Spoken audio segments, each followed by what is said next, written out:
Donald Trump announced that he was going to run for the presidency in about May of 2015. He came down the escalator, as you can remember. I think it was in Trump Towers, and he gave the Mexican speech about the wall and how Mexicans, immigrants, namely Mexicans, were not sending us their best, sending us their rapists, their uh, drug addicts or drug pushers, and some of them were good. Um, that speech. And since that moment, uh, the media has either not taken Donald Trump seriously or kind of with a grain of salt. And then when he started picking up steam, uh, you could say that there was some negativity that was floating there. But that took a while because I think initially uh, the media kind of laughed him off. And so I started thinking, why? And when I say I started thinking, I am I was born in 1968,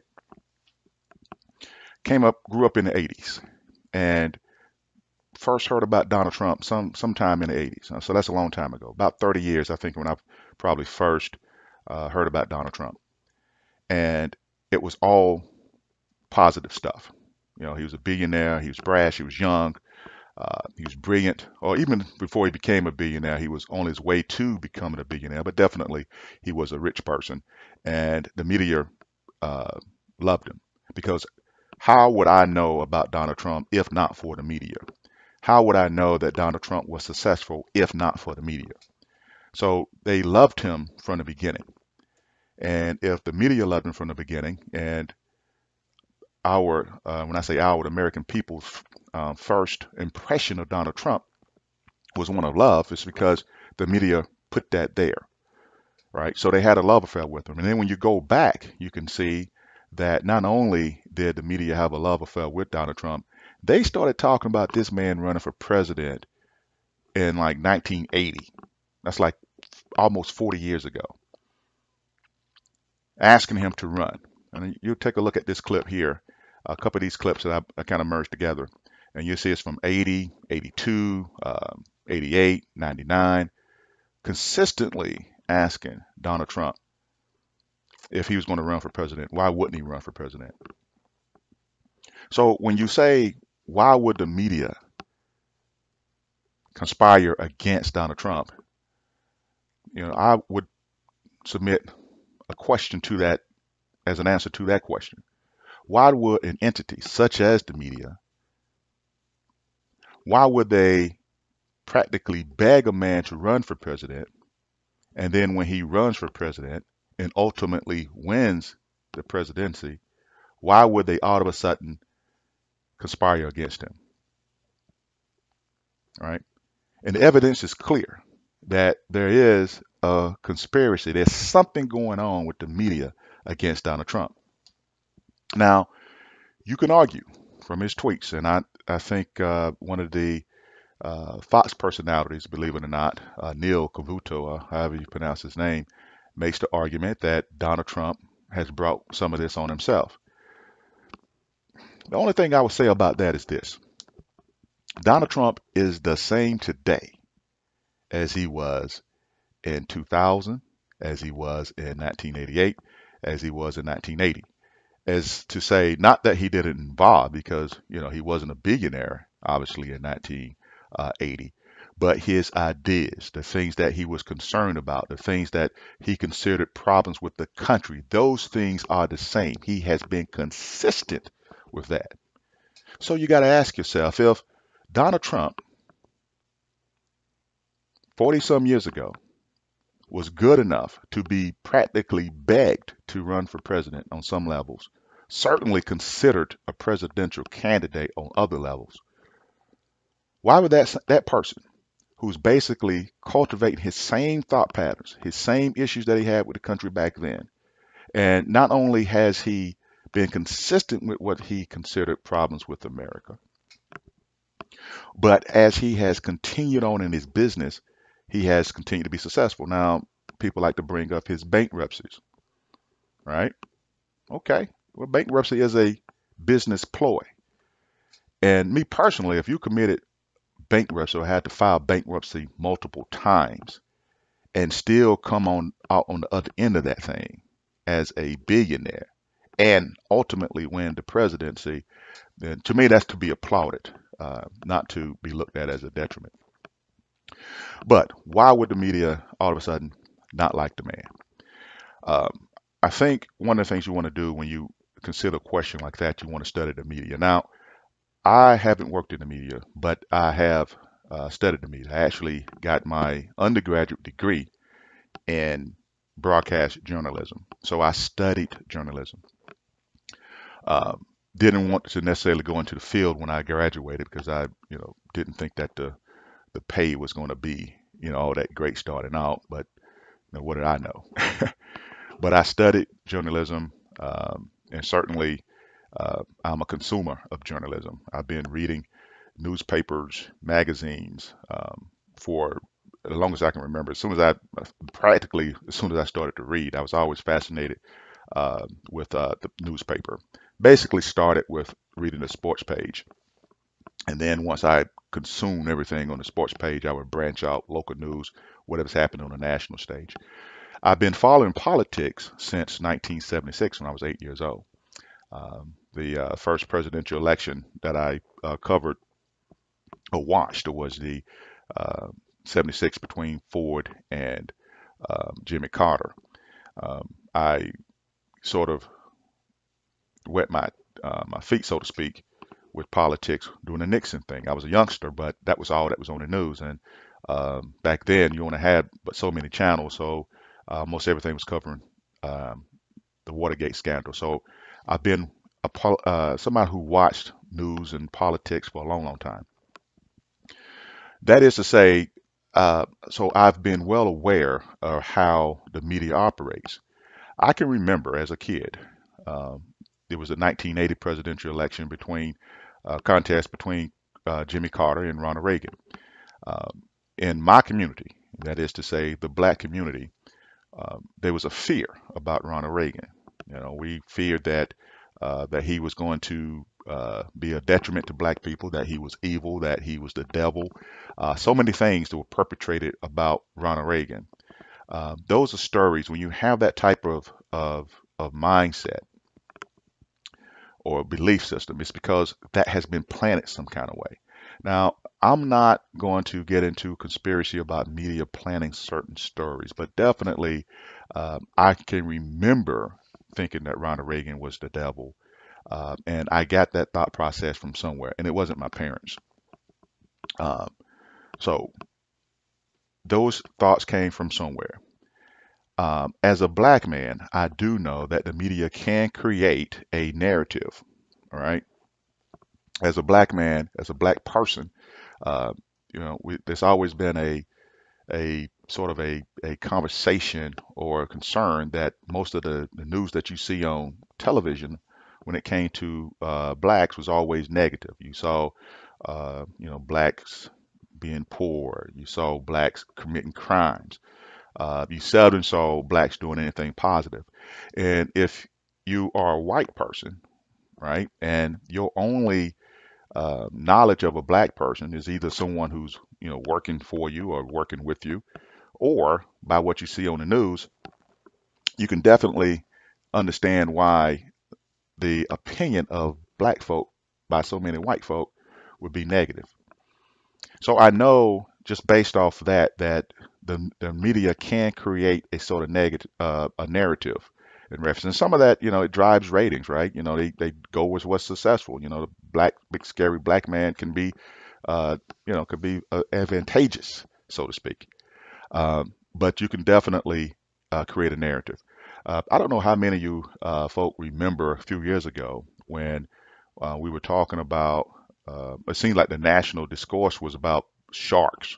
It seemed to me that sharks were the most dangerous thing in the world. Something was going on that these sharks were all of a sudden rising up and basically uh, just taking over the beaches, right? No one was safe.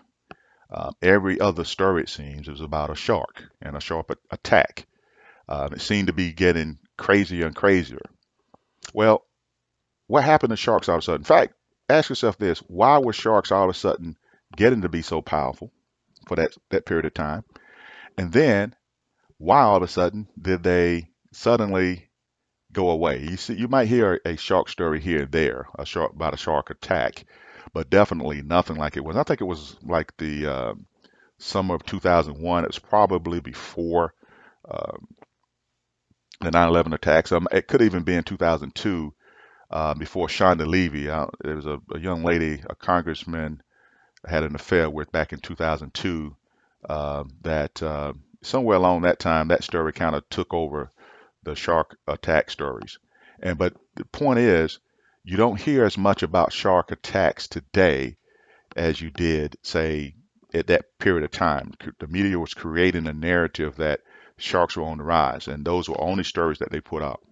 All right. So the media can create a narrative and create a story. That's what they do. We understand that. Now, the media is important. I'm not going to say that we don't need the media. I talk all the time about how the media serves a purpose, because without the media, there's certain things that won't get uncovered if there's not investigative journalism.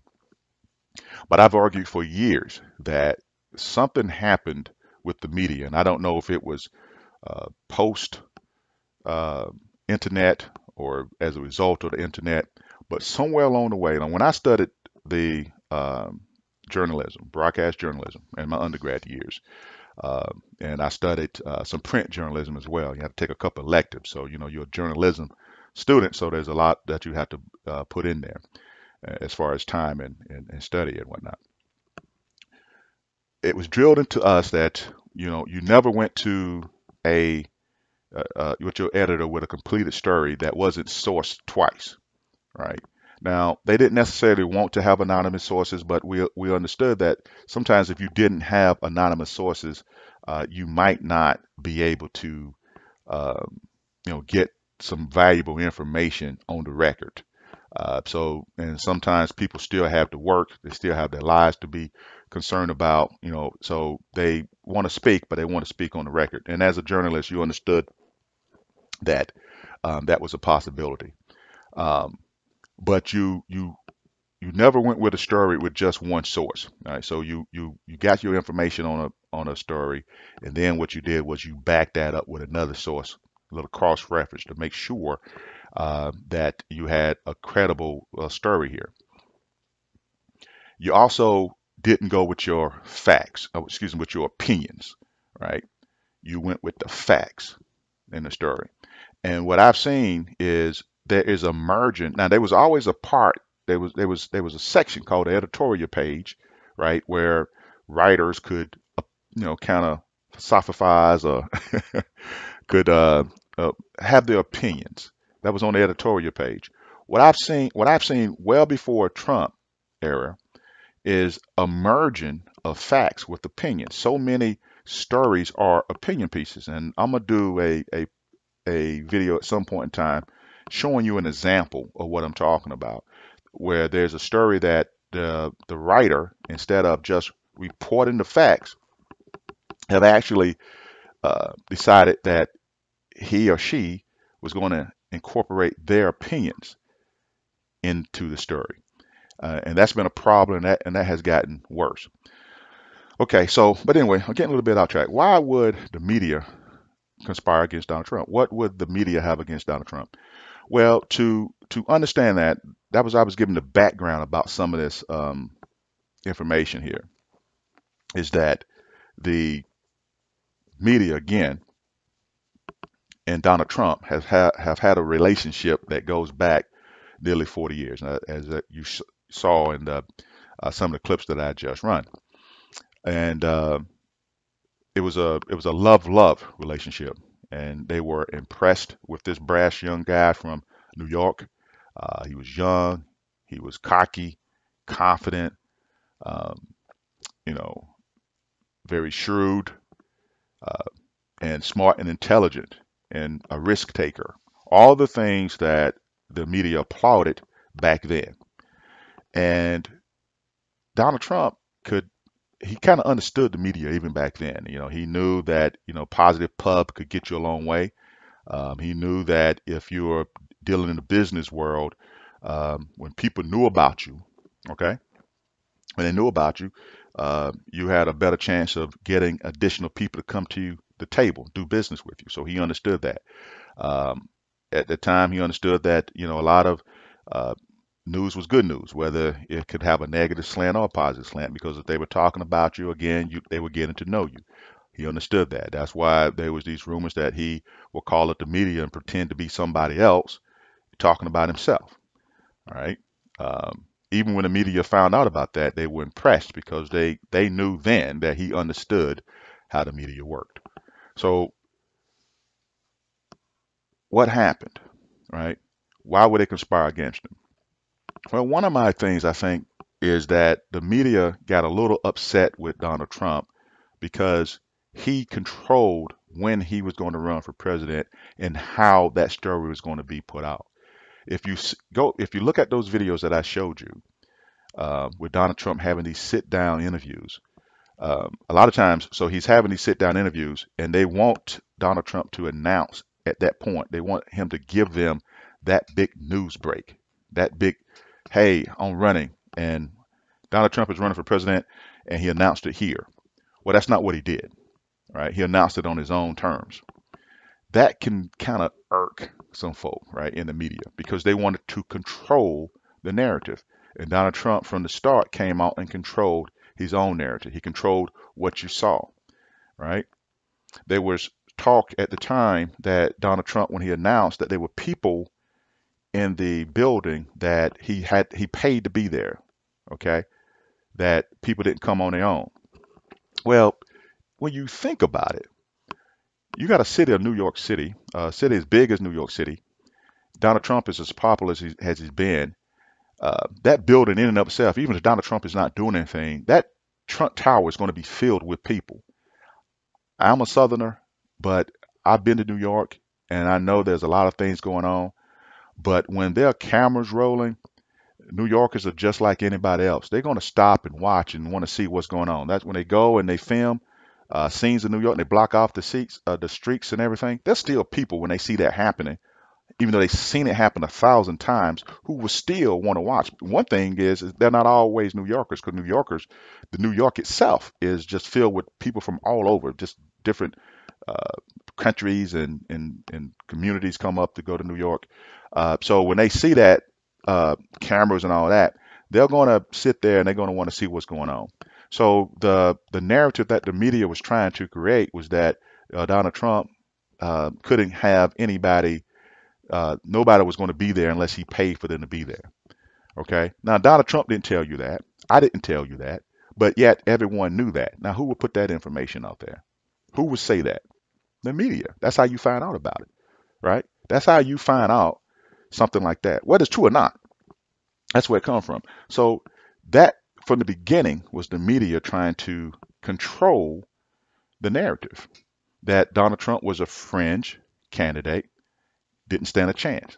So unpopular as his run for president that he had to pay people to be there. Even though this is the same man, again, mind you, that they begged for about 40 years to run for president, when he finally announces that he's going to run, because he did not clue them in on it, right? Or because he did not do it at the same time that they thought he should do it, right? Because he decided to do it on his own terms.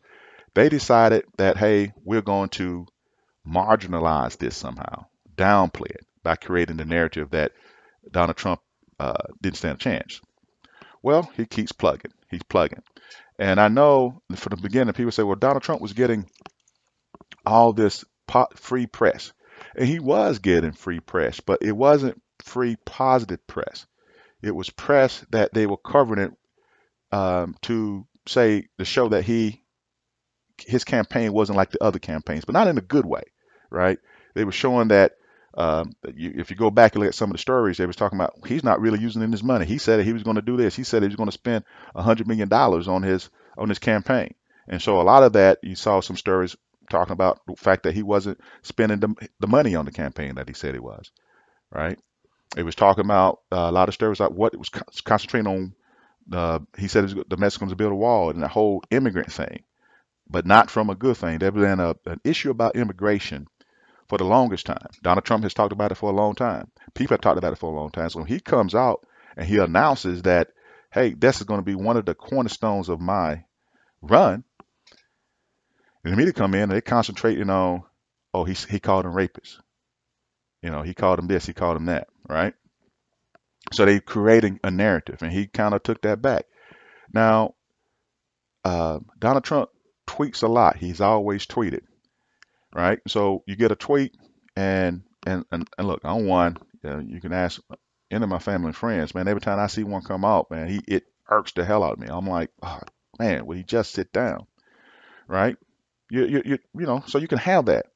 But another way to look at it, particularly from the media standpoint, is why hasn't anyone said what's definitely true?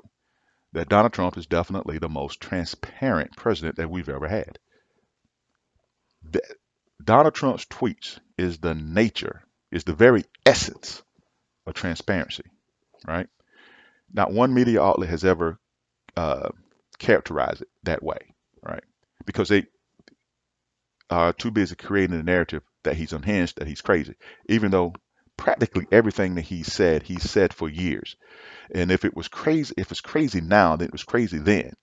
And if it was crazy then, why in the world would you still trying to get him to run for president? Why you keep asking him to run for president? Why you're practically begging him to run for the presidency, right? So again, Donald Trump wants to have the control. The media wants to have the control.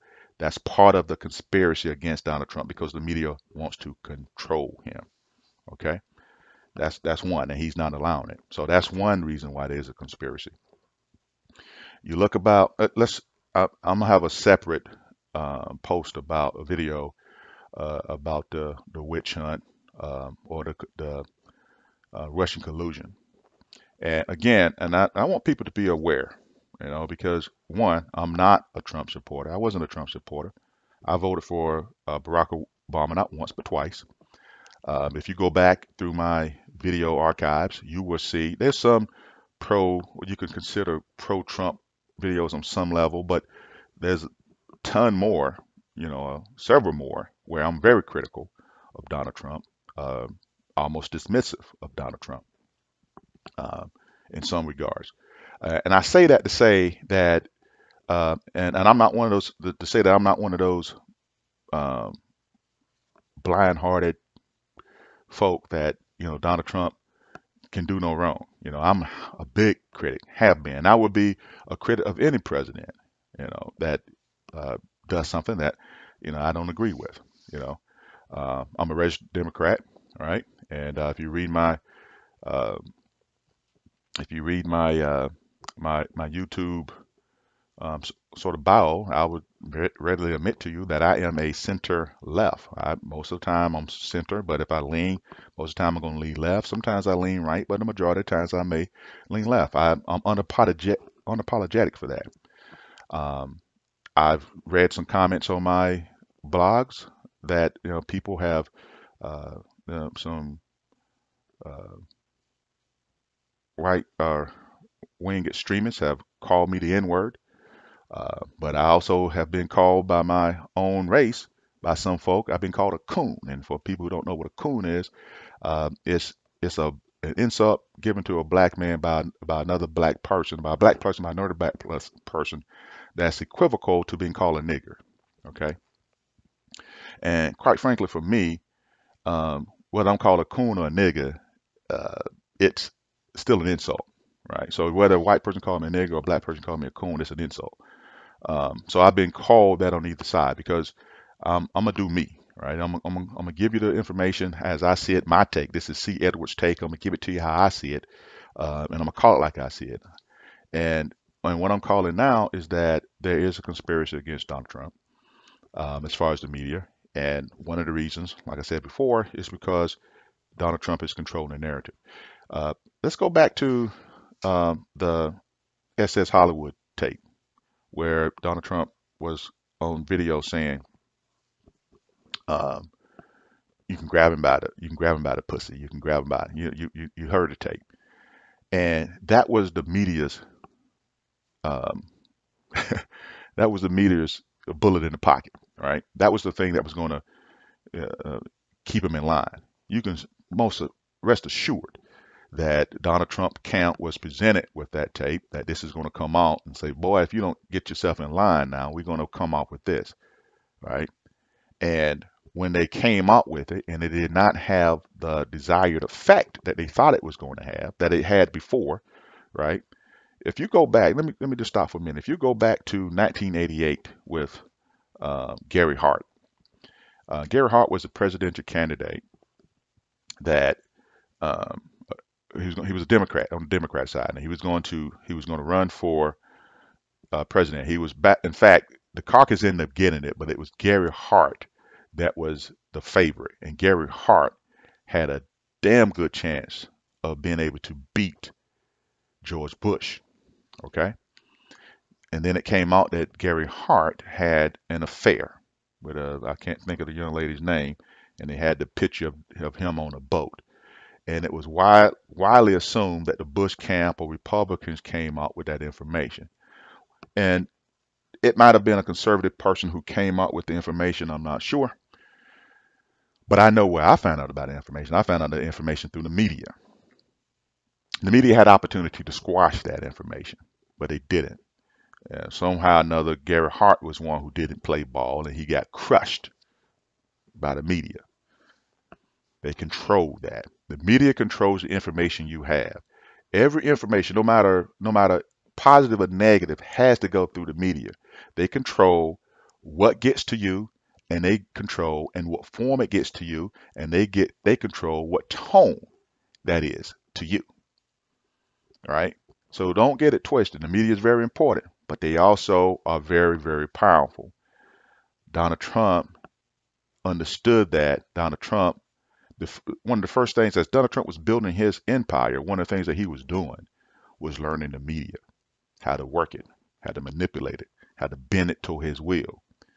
The media didn't respect that, not at all. So that's one of the things that you see now is they're constantly trying to bring him back. And so every piece that you see now is negative because every story, you know how they say that there's good and bad in everybody? In everything that Donald Trump does, you can slant it however you want to do it, right? You can slant it that this is the best thing in the world. You can slant it that it's the worst thing in the world. You can slant it any kind of way, just about anything, right? Almost everything that Donald Trump does is slanted in a negative way, and you feed it. You get it yourself, and it feeds you. You feed on that, and it creates in your mind this narrative that okay, this man is unhinged. The same man who took $1 million from his dad and turned it into $10 billion, right? Now everybody can't get $1 million, right? But you've seen a lot of people win $10 million. What do you mean? They don't turn that into jack, right? So you get $1 million, you turn it into $10 billion, and the presidency of the United States. Again, that's something that should be applauded. Now, look, I'm not a Donald Trump apologist. I don't know how many times I'm gonna stress that. I wish he would tone some things back, but again, he's the same today as he was before, and it's not Kurt C. Edward changing his opinion about Donald Trump. It's the media, right? The media is trying to control him. The media now is trying to destroy him. If you look at, again, I don't want to get into too delve too far away with some of the things that I'm talking about today, because I will have another um, uh, post that we'll talk about it. We'll explore some of these things. In this video, I'm gonna slice this up because this is just getting just a little too long here. So again, basically, what we're going to take a look at in today's video is the media conspiracy against Donald Trump. And you want to ask, why would the media conspire against Donald Trump? I would submit that I will answer your question with a question and say, why would the media court a man for almost 40 years, practically beg him to run for the presidency, and as soon as he does,